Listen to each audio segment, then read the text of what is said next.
पहलगाम का अटैक जब हुआ था तो बहुत बड़ी बड़ी बातें कही जा रही थी कि अब हमारे माननीय प्रधानमंत्री मोदी जी बहुत बड़े बड़े कदम उठाएंगे, पाकिस्तान बच कर रहना और पता नहीं क्या क्या। लेकिन ये बात बोलने हमारे प्रधानमंत्री प्रचार मंत्री बनकर बिहार गए, बोलने के लिए, कड़ा संदेश देने के लिए।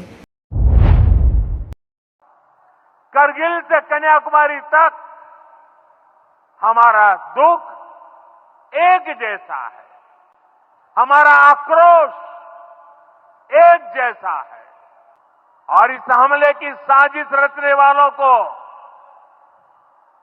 उनकी कल्पना से भी बड़ी सजा मिलेगी। पर वो कड़ा संदेश क्या वो जम्मू कश्मीर जाकर नहीं दे सकते थे? और उसके बाद उन्होंने करी मन की बात, क्या वो प्रेस कॉन्फ्रेंस नहीं कर सकते थे? इस हमले के दोषियों और साजिश रचने वालों को कठोरतम जवाब दिया जाएगा।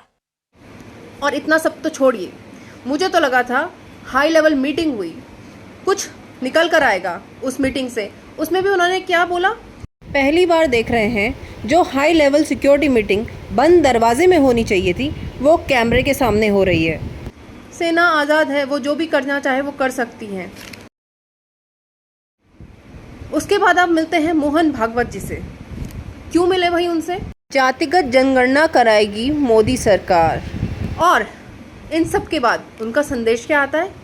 जातिगत जनगणना शुरू होगी। क्यों भाई? आपके पास 10 सालों से समय नहीं था जातिगत जनगणना करने का? अब देश इतने क्रिटिकल कंडीशन में है और आप अब जातिगत जनगणना कर रहे हैं? आपको बोलना चाहिए था कि हम पाकिस्तान से बदला ले रहे हैं, पर आपने क्या बोला?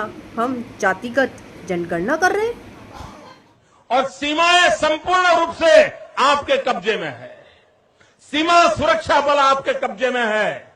मैंने उनको दूसरा सवाल पूछा, हमने कहा आतंकवादियों के पास धन आता है, हवाले से आता है, पूरा मनी ट्रांजैक्शन का कारोबार भारत सरकार के कब्जे में है, आरबीआई के अंडर में है, बैंकों के माध्यम से होता है।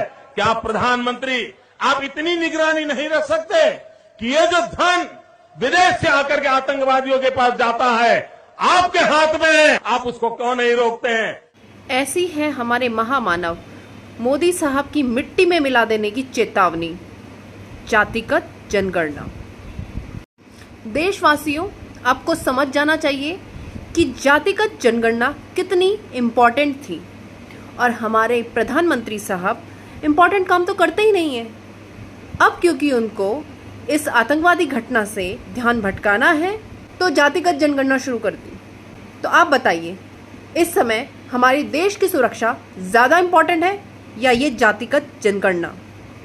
जातिगत जनगणना इतने सालों से क्यों नहीं की? क्या जातिगत जनगणना रोकने का भी कोई कारण था?